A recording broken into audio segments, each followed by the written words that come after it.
Welcome to Abu Dhabi, our season finale, where for the first time in 15 years, 3 drivers are bidding to win the World Championship. Only one can be champion. 23 rounds down and 1 to go. For the final time this year, welcome to weekend warm-up. And right here on the grid is where it will all be decided as the sun sets here at the Yas Marina circuit on Sunday. Lando Norris and Oscar Piastri have a date with destiny. They're on the brink of history. Either one could win their first ever title. Max Verstappen looming between them, 12 points behind Lando Norris. He is bidding for his 5th consecutive title. It all changed at the Qatar Grand Prix. Let's take a look. This is the Qatar Grand Prix. We've seen a championship won here before. Lando Norris has the chance tonight. Standing in his way, Max Verstappen and Oscar Piastri. We're underway and racing to turn number 1. Even reaction time. Verstappen is on Norris immediately. Oscar Piastri has the lead. Verstappen is up to 2nd place. He's got what he needed. Off the road we go, and it's Hulkenberg. And the safety car is out. Verstappen pits out of 2nd place. He does the opposite of both McLarens. Is everyone, folks? Almost everyone, yeah. And the McLarens here could pay a heavy price for staying out. Expect McLarens to push hard. Oh, and it was nearly a high-speed spin. Boxes left. And this needs to be perfect for McLaren. Here comes 5th place for Norris. Norris needs the pass on Antonelli. Norris finds his way by. Crucial moment in the Formula One World Championship.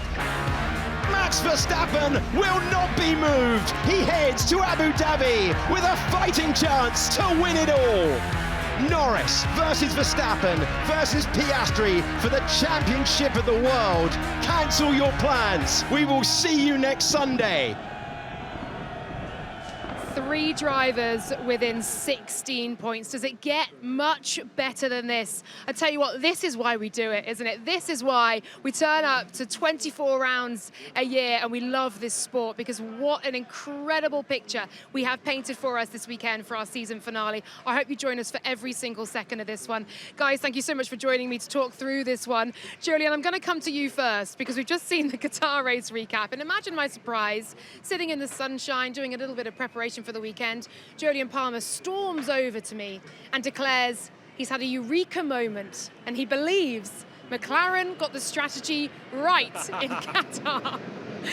Please explain yourself. Let me stop and say they didn't get it right. Okay, they lost the race with it. But my view has softened a lot thinking about it, because we really majored on McLaren getting the strategy wrong, which they did. It cost them the race. But we didn't talk about everyone else that got the strategy wrong, which would have helped McLaren out if they hadn't. So George Russell pitted under safety car. Would have been better off to not pit under safety car, have clear air in the Mercedes, and he would have had a better result. And there are so many other cars that were outside of the top 10 that pitted under the safety car that, quite frankly, shouldn't have pitted under the safety car. Anyone that was at the back, Colapinto, Esteban Ocon had a penalty, did something slightly different anyway, but should have just stayed out. Alex Albon on a hard tyre, could have just stayed out. So all of those guys locked themselves in to a mandated strategy that meant they were out of the points and had no chance to do anything different. So if we ran the race again, we'd have a situation where probably 5 or 6 cars would join McLaren and stay out. So actually I spoke to the McLaren strategist today earlier on, and I said, what have you guys learned from last race? And they said, well, what would you do next time out? And I said, I'd pit. And they said, well, you know what? You'd do that, but there are plenty of other teams up and down the field that would have learned from their own race, and they would stay out. So imagine a situation where you've got then the McLarens pitting, Max staying out, and they're now stuck in a train behind your Yukis, your Franco Colapintos, your Alex Albon, on a circuit where it's so difficult to pass, one DRS zone, difficult to follow, we barely saw an overtake the whole time. They'd lose it that way anyway. So, look, they will still be hurting the fact they've lost this race from their position. But logically, when you run the game theory all the way back, it makes a lot more sense, and it really shows the difficult position they were in at the front of the field. Yeah, in a sense, it was track position, wasn't it? Meant that they kind of had to, they were almost paralysed, but equally that because of what everyone else did, whatever they did against that was more wrong than perhaps it should have been. Well, for me personally, they had a big enough gap, especially Oscar had a big enough gap, and he would have pitted. Even if Max stays out, he would have come out, and Lando wouldn't pit, he would have been 3rd. not if loads of other cars stayed out. She had enough gap already. They didn't in the first 7 laps. In the first 7 laps, Lando was 5 seconds back already. Yeah, but And Lando was P3, and you're going to lose, what, 8 seconds on the stop on the safety car? It's a lot more. It's 26 seconds in normal. It's 16 seconds under safety car. They're falling to the back of the field. So anyone that stays out would jump ahead of certainly Lando, probably Oscar as well. And that's the difficulty. So Hannah Schmitz, was on the podium, celebrated a great strategy. It was a success for them. We gave them all the credit last week. But if we ran it again, and the teams that will have learned from last week thought maybe we should have done something different, then Max would have been stuck, let's say, in 8th place, and it wouldn't have looked quite so rosy for him. So it was a more complex scenario, I think, than we probably gave McLaren credit for. And actually, a lot of driver feedback from the pen at the end of Qatar's race was, we got locked in, we couldn't do a single thing about it, and we had a really boring race and no points as a result of it. We'll move on, though, because Qatar has happened. We can't change what we did see. McLaren, hindsight's a wonderful thing, I suppose. On to where we are now, and that is 16 points between our 3 drivers. So Norris is on 408, Max Verstappen 12 points behind on 396, Oscar Piastri a further 4 behind that on 392. As I said, what a situation we're in, James Hinchcliffe. It's such an incredible picture that for the first time in a generation, 15 years, we are seeing a 3-way fight for the title. How excited have you been this week building up to it? This is why we love Formula One. This is why we fall in love with this sport. This is why we watch it. It's for situations like this. It's great watching greatness, watching a Max Verstappen sew it up with 6 races to go in 23. There is a reason to appreciate that. But at the end of the day, a good rivalry, a good battle to the bitter end, to the final lap of this Grand Prix to sort out the championship is exactly why we sign up for these races. And for all 3 of these drivers, they've all done an incredible season. They all have a great case for being a world champion. And at the end of the day, we're going to have a deserving champion one way or the other. We just have no idea who it's going to be. Yeah, we've had 34 world champions so far. Could we add a 35th on Sunday, or will Max Verstappen claim his 5th consecutive title? The pressure is on Lando Norris. Finish on the podium, he is the champion. Sounds simple, doesn't it? We asked him his thoughts earlier on. If I go back to Canada, probably being the most just put my hands up in the air. I messed up. It cost me a good amount of points. There was China hairpin in qualifying. Probably the same for all of us here. At times you get a bit unlucky, whether it was the DNF in Zandvoort or the disqualification. That's not unlucky. That's just not doing really a good enough job as a team. This has been my whole life. It's everything I've worked towards my whole life. So it mean the world to me. It would mean the world to everyone that's supported me and pushed me for the last 16 years of my life in terms of trying to get to this point. So it would mean everything. It would mean my life until now has been a success, and I've accomplished that dream I had when I was a kid.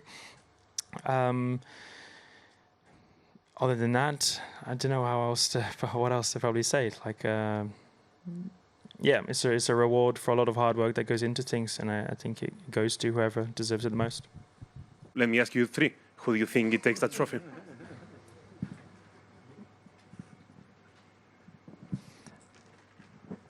Well, everyone's going to say each other, so...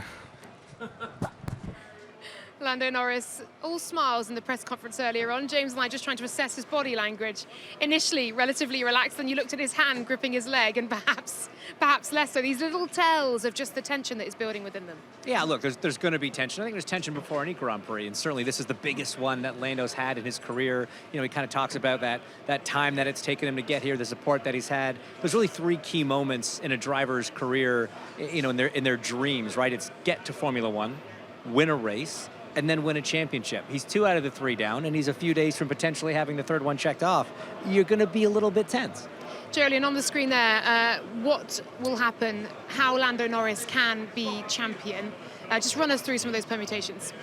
He has to be in the top 3 if Max wins. He has to be in the top 5 if Oscar wins. Various other permutations. If Oscar's second, he has to score a point. If Max is second, then he's got to be top 7. So concentrate on the top line, because I don't think there'll be a situation here where he's champion or he loses it without one of the other guys winning. So, but for Lando, it's simple. If he's on the podium, he's champion. Yeah. So whilst he's looking sort of slightly relaxed still today, he certainly seemed relaxed just a moment ago as he came out with his guys. It's in his hands. For me, the McLaren car will be the best here. It's been the best in recent races still. I know Max has got some wins, but really, in terms of pure performance of the cars, I think the McLaren on average has still been stronger. And this is a circuit that's got a big mix of corners. It's quite high grip. The strategy should, in theory, be simple, although you never know how that can play out. And we've seen safety cars, dare I say it, in the past that have made things very much not simple. But he won last year on a simple one-stop, medium hard. They will be very much hoping the car is good here, the strategy is simple here. And then for Lando, getting a podium is something that should be fairly routine, but it's a championship decider and the pressure will play its part, won't it?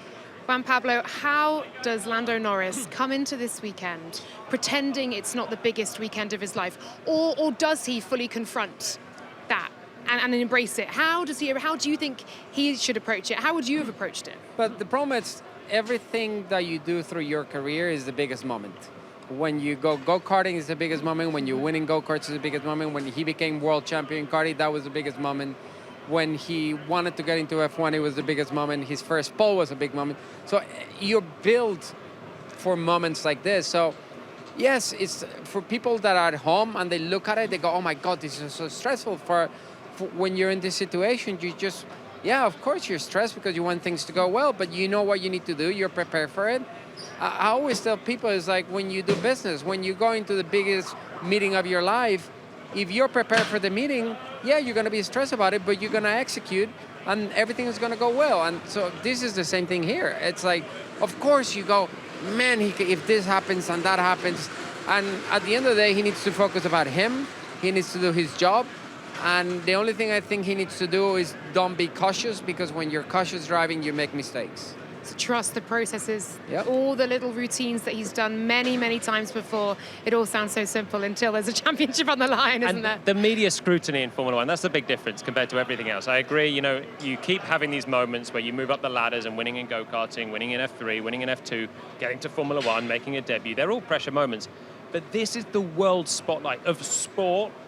This is going to make headlines on Sunday night, Monday morning in the papers. He could be a champion for the first time, or this could be, on the flip side, one of the worst throwaways in sports history if they don't land it. And that's what's carrying not just on Lando as the driver here, but on the whole McLaren team. They have to execute, and they can all do the job, but pressure does do funny things to people. And it's the whole garage. There's humans that can make a difference on an individual basis, up and down the pit wall and in the garage for the pit stops. Yeah, for me, touching on that as well, I think there's more pressure on the team than on Lando himself. I think Lando just gotta focus, and when you're a driver, you're in a bit of a bubble. We leave the media more than they do.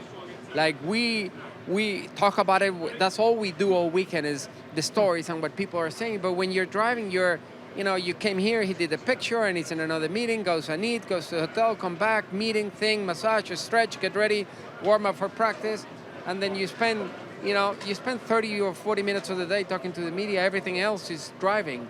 So, I mean, yeah, I think it's stressful the first few laps of practice, yeah. More because you're hoping that you're going to have a good car. That first lap when you start pushing and the car feels good, it's like, oh my God, we're good. We're good. We're good. But on the other side, when you go out that first lap and you go, oh my God, please, no. Oh, like what he had in Qatar. I mean, the feeling he had to go through in Qatar in that first practice, every time he pushed, the car is like, it was out of control. And that's stressful. And that just ramps up the stress through the whole weekend. So that first session and how they start the practice is gonna set the tone for the whole weekend. Visor down, noise out. That's what Lando will be looking forward to come FP1 tomorrow. He does have Max Verstappen 12 points behind, and while it could be the biggest throwaway for Max Verstappen, the greatest comeback F1 has ever seen. Let's hear what this win would mean to him. I mean, trophy looks the same. I have 4 of those at home, so it's nice to add a 5th. Yeah, I mean, I know my signature, so it's the same. But yeah, I mean, of course, you always try to win it. But at the same time, I've already achieved everything that I wanted to achieve in F1, and everything is just a bonus, and I just keep doing it because I love it and I enjoy it. And that's also how I go into this weekend. A slightly different picture then for Max Verstappen, James, than it is for either Lando or Oscar on the brink of winning their first and achieving their dream, their goal, changing their lives forever. For Max Verstappen, what does he need to do and how does he get it done this weekend? I mean, in a lot of ways, he's got an advantage. He's got a massive psychological advantage, having been here, having done it. Like he says, he's already accomplished everything that he wants to accomplish in Formula One. Winning another title, as weird as it sounds, doesn't really affect him at all. That's a massive advantage psychologically when you strap into the race car. He knows he basically just has to go out and win. Even that's not a guarantee, because if Lando's on the podium, it still goes Lando's way. But his best chances are winning this race. He's had tremendous momentum these last 7-8 weekends. It's going to be kind of business as usual for Max in a lot of ways. I don't think he's stressed at all. How dangerous is a Max Verstappen with absolutely nothing to lose? Potent.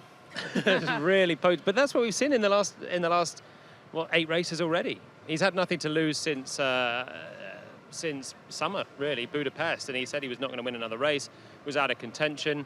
But he's just got to go out there and try and deliver, and he's capable of doing that. And the whole Red Bull team as well will feel like, let's give it a whirl. If we lose, we lose. We've had a good run. Anything's a bonus. So that's P1 in the standings, Lando Norris. P2, Max Verstappen with nothing to lose. A dangerous thought. Let's hear from P3 man, Oscar Piastri.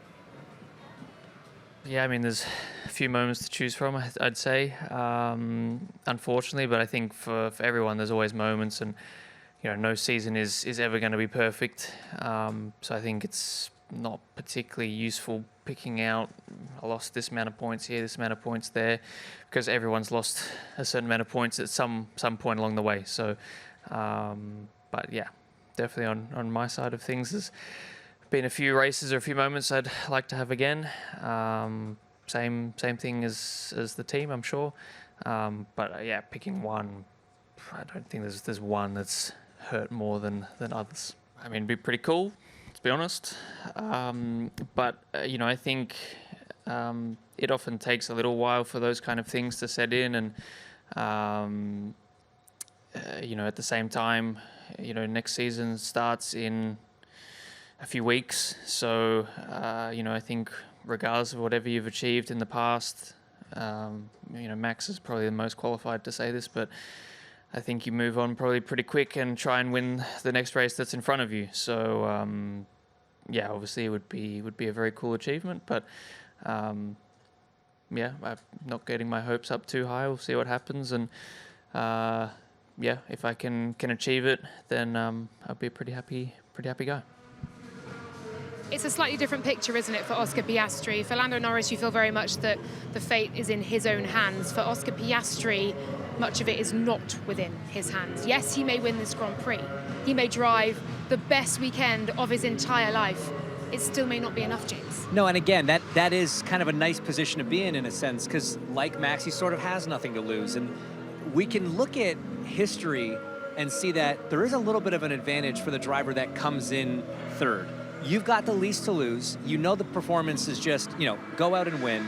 And then at the same time, the driver that's leading has more eyes on the driver that's in second and doesn't cover them in the race as often. The last 2 times that we've had 3 drivers coming into the finale, the driver in third has won the championship. First gets so focused on second, they lose track of third. Third has a good day, championship goes away and to the driver in third. So Oscar, again, he's got one thing he's got to do, is go out and win. He does need to hope for a little bit of bad luck on the other 2's side or a fumble on their side. But not a terrible place to be in. Yeah, I mean, at least in a sense, there's pressure off. It pressure's off because he's got a smaller chance of winning. So, pressure is a privilege, and it means that Lando has the best chance. He's the favourite by far. But you're right. When Sebastian Vettel won in 2010, he was behind Fernando Alonso, Mark Webber. Went out, took pole, won the race. The rest will deal with itself or it won't. That's up to fate. And the same with Raikkonen. Didn't have pole, but took the lead in the end from Massa. Won the race. there was problems for Hamilton, and Alonso didn't get enough points, so they managed to do it. The key thing is for Oscar, he has to be focused on, first of all, taking pole, second of all, delivering the win. Then it's out of his hands. And you know, he can be champion. Again, we've seen strange things happen, and those two are perfect examples of the favourite who had it all in play for reasons that wasn't necessarily their fault. Bit of strategy, some reliability, it falls away from them. You've got to be there to pick up the pieces. Should we get to team orders? Dare I utter the words? We're going to first hear from the two drivers who were asked whether they would come into play on this championship deciding weekend. No, not been discussed, and honestly, I mean, I would love it, but I don't think I would ask it because I don't know. I don't know. It's up to Oscar if he would allow it. You know, I don't think it's necessarily down to me. It's the same if it's the other way around. You know, would I be willing to or not? Personally, I think I would, just because I feel like I'm always like that, and that's just how I am. But it's not really up to me, and I wouldn't. I'm not going to ask it. I don't want to ask it because I don't think it's necessarily a fair question. And at the same time, if that's how it ends and Max wins, then well, that's it. Congrats to him, and I look forward to next year. It doesn't change anything. Doesn't change my life. So he will deserve it over us. Oscar, if you given that scenario any thought at all? Rachel asked it to Lando. It's not something we've discussed. So yeah, I mean, until I know what's kind of expected, I don't really have an answer until I know what's expected of me. It's quite intensely awkward, the three of them sitting there together being asked about it. Let's picture the scene then. Lando Norris needs to be P3 or above to win the world title if Max Verstappen is leading the race. Max Verstappen is P1, Lando Norris is running P4. By chance, his average finishing position of the season, by the way. And Oscar Piastri is running P3. What happens? Personally, they're gonna move or they're gonna ask him to move. It's that simple. I think Andrea Stella and Zach are both been very clear that nobody's above the team. And you can look at all the scenarios when there's three drivers and everything, but we're coming here with a team that works together, where the drivers accept the team orders, they've swapped positions before, they've done things where we had Red Bull before they don't. So I think if that's the scenario where Oscar needs, I think, put it this way, I think if Max is winning the race, Oscar's job is to help Lando win the championship. He'll know the permutations. You know, he might be off social media, he might be off the grid, but he's done the maths. And I think that was probably the easiest scenario that you gave out there, first, third, and fourth. If they're just how they were in Qatar last week, that's a scenario where McLaren can use team orders. You've got Oscar running in second, you've got Lando in fourth, Carlos Sainz in third in between them. So if the very same result happens this weekend, it's a bit more complicated because Oscar had, 15 seconds between himself and his teammate and a car in there as well. So he's got to give up second for fourth. But he looks to me like the driver that knows the situation and will do it begrudgingly if he's asked. And it's the sensible approach, isn't it? That's the key point, though, if he's asked, which he will. If he's not for some reason, there's no way he's doing it of his own accord. Well, if he's not, that's ridiculous from the team. But exactly, and the team will. The team at some point's got to ask that question, and he has to answer that call. Do you really believe they haven't had that conversation? Yes, I mean, I do, but it's coming. I think Lando's side hasn't had the conversation. You look at Oscar, and when they ask him, it's like our side, it's been mentioned. I don't think it will have been. I think they'll discuss it Saturday night when they go through the strategy. They won't have looked through the strategy. Very much everyone's turned up here thinking, put the car on the ground, set it up, and get through practice Friday, see where we start on the grid. If Oscar's winning the race, there will be no need for team orders. Exactly. So it is completely in Oscar's hands. He can win this race. McLaren will not ask him to move aside. And if he wins it, there's a chance he will win the championship. Exactly. So it's only if he's not winning the race this becomes a thing. So it's in his hands to go and deliver. Yeah, and I think looking at the picture for qualifying as well will be a really important factor in that conversation. I want to ask about Oscar's future with the team, firstly, or looking outside of the team if that's where he wishes to go, and how if he does do team orders and helps Lando to win this title, does that cement his position within McLaren as that number 2 driver, or No. are they still equal on paper Equal. as a contract is printed? It's the sensible thing. I mean, you had 2007, Felipe Massa got out of the way to help Kimi Raikkonen win the championship. Well, they did it through the pit stop phase, but that was Massa in Brazil, and it was his home race. Raikkonen comes through, happy days at Ferrari. The next year, he is the title contender de facto number 1 in the end, because Raikkonen is lost form in the season. You know, one swallow does not a summer make. Just because in this race he will help his teammate, it will actually help him next year, because in any of these Monza situations, the fairly 50-50-esque situations that we've debated over the year, maybe 1 or 2 will be given to Oscar, because Lando's a champion, and he's a champion 100% because Oscar's given him. And if it boils down to team orders here. Oh, it could be an incredibly spicy set of team radios come the race day. I believe we now have the Lando pole lap from last year. Of course, Lando the winner here, which cemented the Constructors' Championship. Jolyon Palmer set to talk us through this one.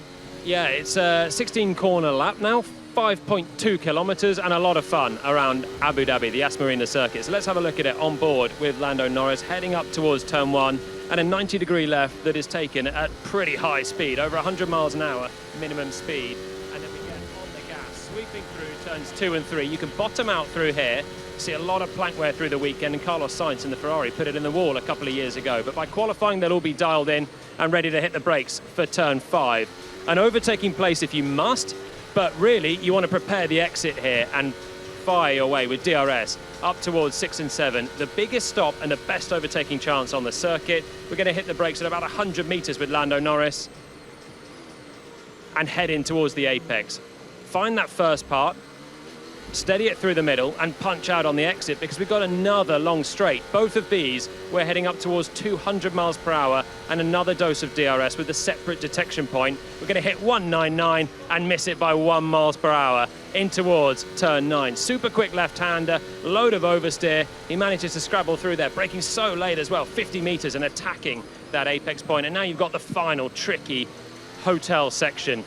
Slow it down, off camber a little bit, coming through turn 13. Turn 14 has been widened. It's a little bit simpler since Nicholas Latifi hit the wall in 21. This is flat out now through the penultimate corner, and you've got to hit the brakes, shuffle it down a couple of gears to 4th, and make sure you stay within track limits for that final turn. And if you do, that's a pretty sensible lap of Abu Dhabi. Great stuff. Thank you very much, Jolyon. Right, on paper coming into this weekend, as Abu Dhabi stands as a season finale with not as much at stake, who's favourite for this weekend? You're mentioning the McLarens you expect to be the strongest car, at least, Jolyon. I think McLaren will be the strongest car, and in theory, I think Norris will be the strongest driver from form. Oscar really showed up though in Qatar, so he's got to try and make life difficult, but I think Lando won here from pole last year. And there's been a big narrative, I think, over the course of the last year and a half, that he can't handle pressure. We have to remember that race last year, when it was the Constructors' Championship that McLaren were fighting for, but he was one car. Oscar got taken out at the start. He had to deliver pole and the win, and he managed to do it. And on top of that, he has hit, I think, the best form of his life at the right time in the championship. So for me, he can still do it, and he's the favourite on paper. Right, Leo Fornaroli, who of course is the newly crowned F2 champion, also joins the McLaren Driver Development Academy. Pato Award, though, is the rookie in for Oscar Piastri. FP1 will see a number of rookies take to the track. Oscar Piastri, therefore, not sitting in the car through, yes, what is on paper a very non-representative session, James. But how much do you think he'll have not be entirely happy that that's how it's fallen? Well, unfortunately, these decisions are made weeks and months totally. in advance. Yeah. So you probably wouldn't have made that decision if you knew you were heading into the title decider with a shot at the championship. That said, like you say, it's way too early in the day for it to really be relative or representative of qualifying or the race. The track's dirty. You're not going to learn as much. It's in a safe pair of hands with Pato Award. So he's going to be bummed, but it's not the worst case scenario. Can I give you a little stat I knew on you had a FP1? stat. Yeah. I like this one because we've had it a few times already this year. So 26 times race drivers have missed FP1. On average, the driver that has missed FP1 has been half a tenth quicker than their teammate in qualifying, and they are 16 times out qualifying their teammate, 10 times they're behind. So statistically, you've been better off to miss FP1 and then turn it around for qualifying. It'll make really no difference to Oscar, so long as his car holds out for FP2. That's the critical session. Has anyone told Oscar this yet? You should maybe tell him that. He might like that one. Yeah, the hard part there for me is that you're going for a championship. Like at this point, if you're McLaren and you saw when Oscar had the advantage of point, why don't use it there? Why do you keep it until the last race? That was a question for me. It's like, why would you wait? I mean, you have a 25, 30, he had what, 30 plus points advantage. There was no Max involved.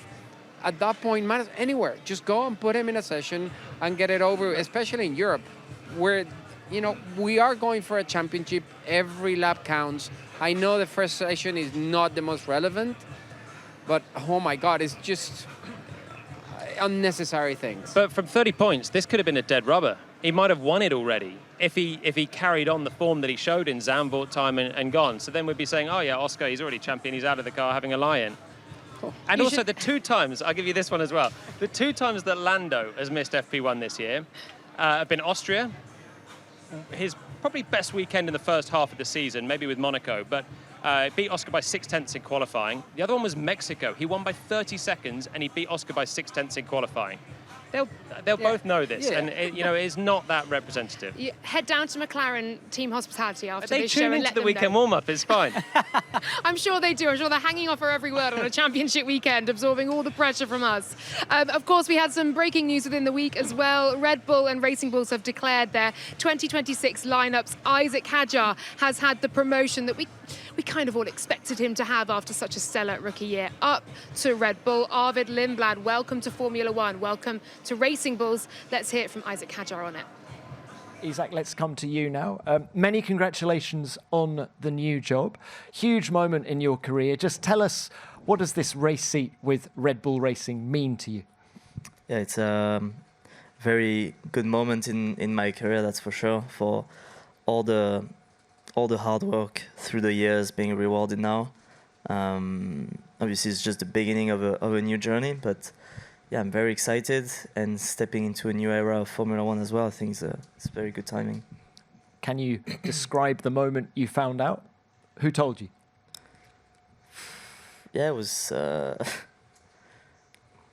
again, like, there was no very cool like phone call where I pick up the phone. It's like, you're a Red Bull Racing driver, it's not really how it worked. So yeah. How did it work? It was like, yeah, you're driving for Red Bull. They sent a pigeon with a note. Yeah, it's just a talk with Helmut I had. He made me understand I was driving for Red Bull and I had to deliver. That's it. Well, look, let's talk about delivering next year. Yeah. What expectations do you think you're going to have?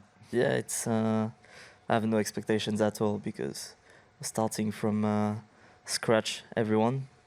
So yeah, the work is going to be done. I'm just really looking forward to January, February, working with the team, getting to know the people. Yeah,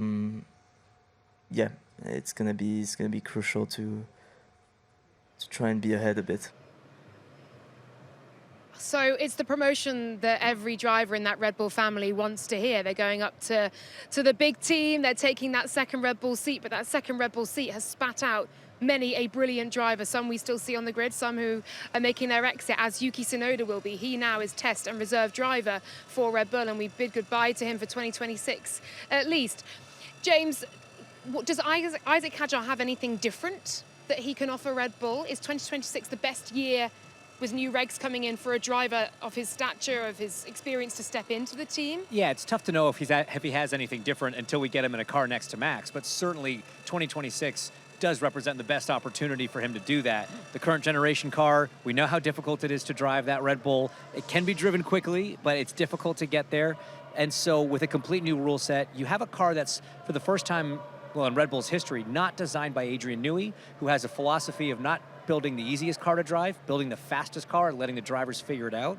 If Red Bull and the new engineering department take a little bit of a softer approach to that and make it a more well-rounded machine that's still quick, you can get more out of both drivers, and ultimately that could end up with more success. So he's set up well, better than certainly his predecessors have been, but time will still tell. It's still Max Verstappen in the next car.